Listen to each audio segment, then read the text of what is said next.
kasih pemirsa, kembali di Inovasi untuk Negeri persembahan LPPM Universitas 11 Maret. Nah, kita sudah berada di lokasi ruang yang mana boleh dibilang showroom ya mungkin. Ini ada Mas Yusuf, generasi kelima calonnya nanti Mas Yusuf ya. Insya Allah. Kalau lihat brandingnya di luar sana tertulis pelopor lurik halus. Apa maknanya? Kita mengartikan pelopor lurik halus itu karena dari dulu lurik yang ada adalah lurik-lurik klasik, kasar. Cenderung kasar. Yang dulu kayak apa, sekarang kayak apa mungkin ada. Dan ini hasil-hasilnya nih, Mas ya. Seperti ini, lurik. Ini lurik kasar. Kemudian sekarang kita bikin dengan konstruksi yang halus semacam ini. Oke, terlihat beda memang. Ya, motif boleh dengan motif klasik. Kalau dulu disebut ini motif merang kecer ya. Merang kecer. Atau hujan gerimis. Jadi ada garis-garis putih ya, ini. Betul, kayak hujan gerimis. Betul. Nah, terus benangnya kita bikin dengan benang yang nyaman dipakai sekarang. Konstruksinya pun kepadatan kita sesuaikan dengan minat pasar saat ini. Kain yang halus, nyaman, bagus, dan itu untuk dipakai berbagai kalangan. Tidak hanya kalangan pekerja kantor, tapi juga masyarakat umum. Bahkan kita coba bikin beberapa baju ya yang dipakai anak muda. Ageman anak sekarang begitu ya. Termasuk ini belangkon juga dibikin pakai lurik ini kayaknya, bukan? Ada yang belangkon pakai lurik yang ada ini. Ini ada. Iya. Nah, ini pakai lurik hujan gerimis. Hujan gerimis. Oke. Terus ini Solo punya ini ya? Solo punya. Ini Jogja punya. Ya, memang macam-macam sih, Pak. Yang namanya lutik yang mana ini, Mas Yusuf? Lutik itu lurik batik. Lurik batik. Nah, seperti ini. Ini garis-garis ininya, kainnya ini kita bikin dengan ATBM yang disebut lurik ATBM. Terus batiknya ini kita bikin dengan teknik painting atau cap, pakai malam. Oke. Terus ada juga yang bermotif batik. Saya sebut bermotif batik karena batik itu kan harus pakai malam ya. Sementara ini dengan teknik printing. Jadi lurik bermotif batik. Seperti ini. Lurik bermotif batik. Iya. Ini tidak kita sebut lurik batik, tetapi lurik bermotif batik. Batiknya dengan teknik printing itu kan bukan diakui sebagai batik karena batik harus pakai malam. Terus luriknya tetap dengan ATBM. Tuntutan pasar ya dengan itu ya. Harganya biar bisa lebih ringan dibanding dengan yang betul-betul lurik batik ini. Oke, Mas Yusuf. Cerita di tahun 2006 pernah terpuruk ya dengan kejadian gempa waktu itu ya. Betul. Terus kemudian teman-teman dari LPPM UNS memberikan banyak pendampingan dan lain sebagainya. Sedikit cerita Mas pada saat itu seperti apa kondisinya? 2006 saya masih pedagang angkringan, Pak.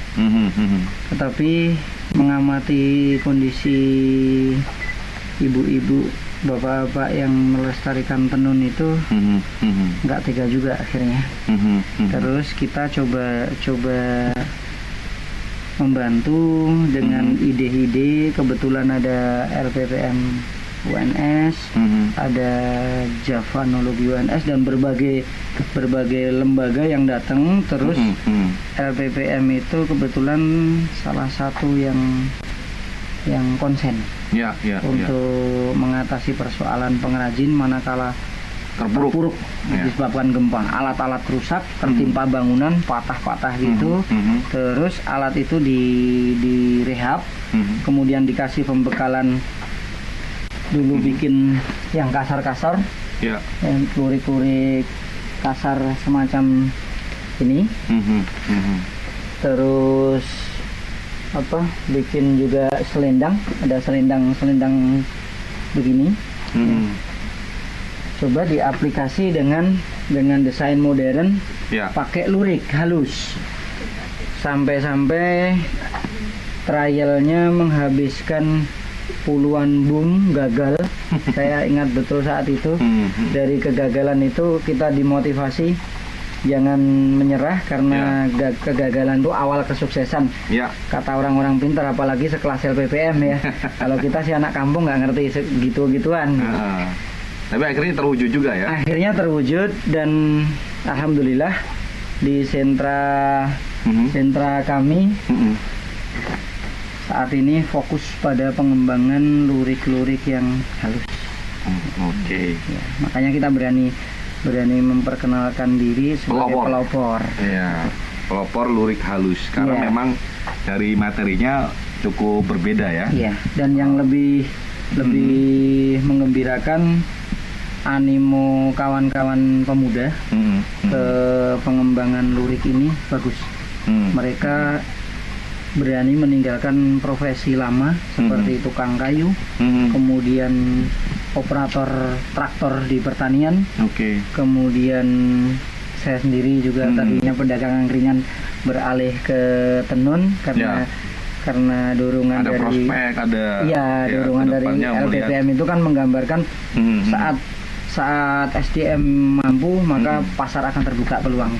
Oh begitu. Ya, jadi akhirnya ya udah kita dirikan sebuah kelompok. Awal berdiri 16 orang. 16 orang saja ya. Ya. 4 orang sepuh, 12 orang muda. Sampai tahun 2015 berapa anggota nambah? Sampai 2015 kita membatasi anggota kita memang hanya 21 orang. Oh, kenapa terus ada pembatasan? Kita lihat komitmen, terus nanti kawan-kawan luar daerah yang mau bergabung kita dorong untuk berdiri kelompok baru. Begitu. Jadi akhirnya kita ada Cawas Lurik Center. Berbagai desa yang awalnya mau bergabung ke Sumber Rezeki, kita dorong untuk mendirikan kelompok baru, berdiri kelompok baru. Sekecamatan sekarang ada. Kemudian berdiri paguyuban Cawas Lurik Center. Anggotanya berbagai kelompok baru di setiap desa ada.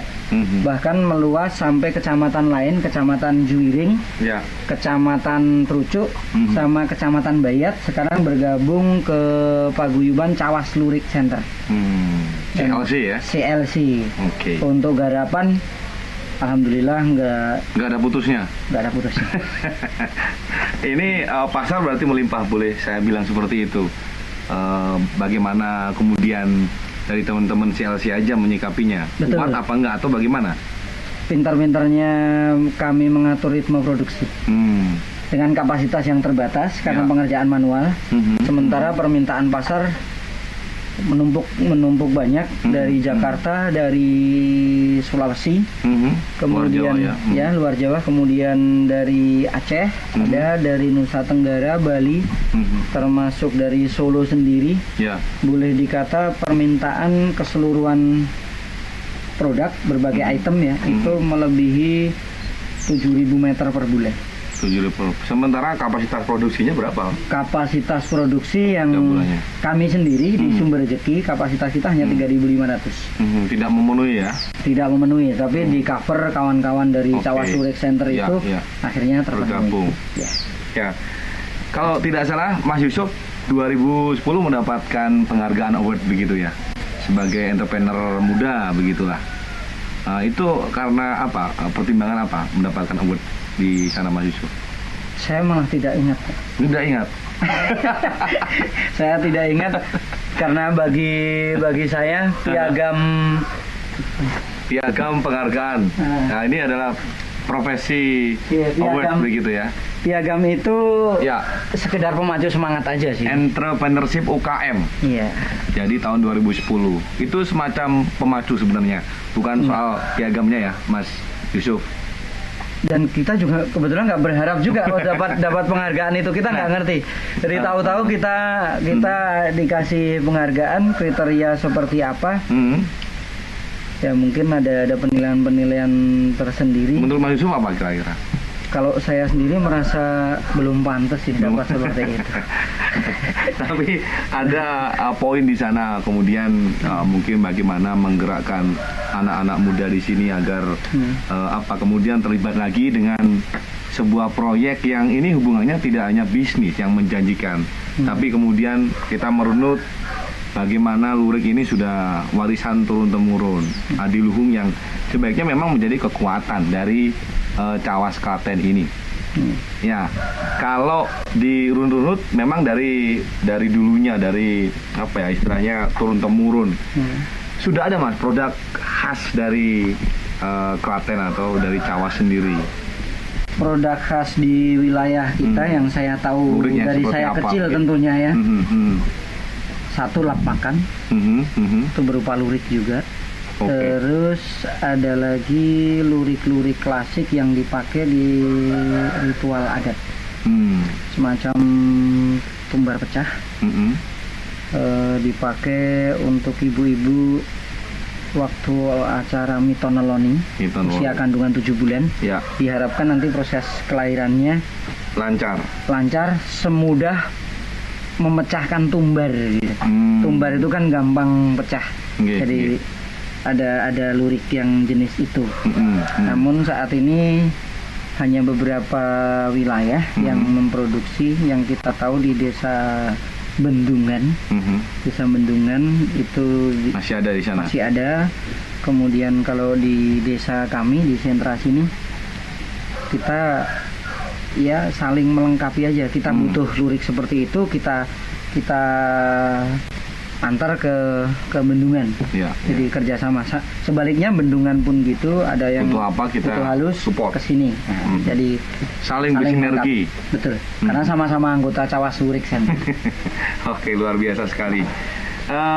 Kedepannya saya berharap ini akan menjadi sebuah lurik yang kemudian banyak digandungi masyarakat, baik itu level menengah ke bawah, menengah ke atas, semuanya tahu betul bagaimana kemudian lurik ini pantas untuk dimiliki dan booming, sehingga pasaran akan semakin terbuka lebar, tidak hanya di Jawa, luar Jawa, bahkan di level internasional. Barangkali seperti itu Mas Yusuf. Harapan kita begitu, dan kita mencoba terus melangkah sampai itu, termasuk memperkenalkan beberapa item produk kita ke luar negeri, terutama yang lurik jenis lurik warna alam.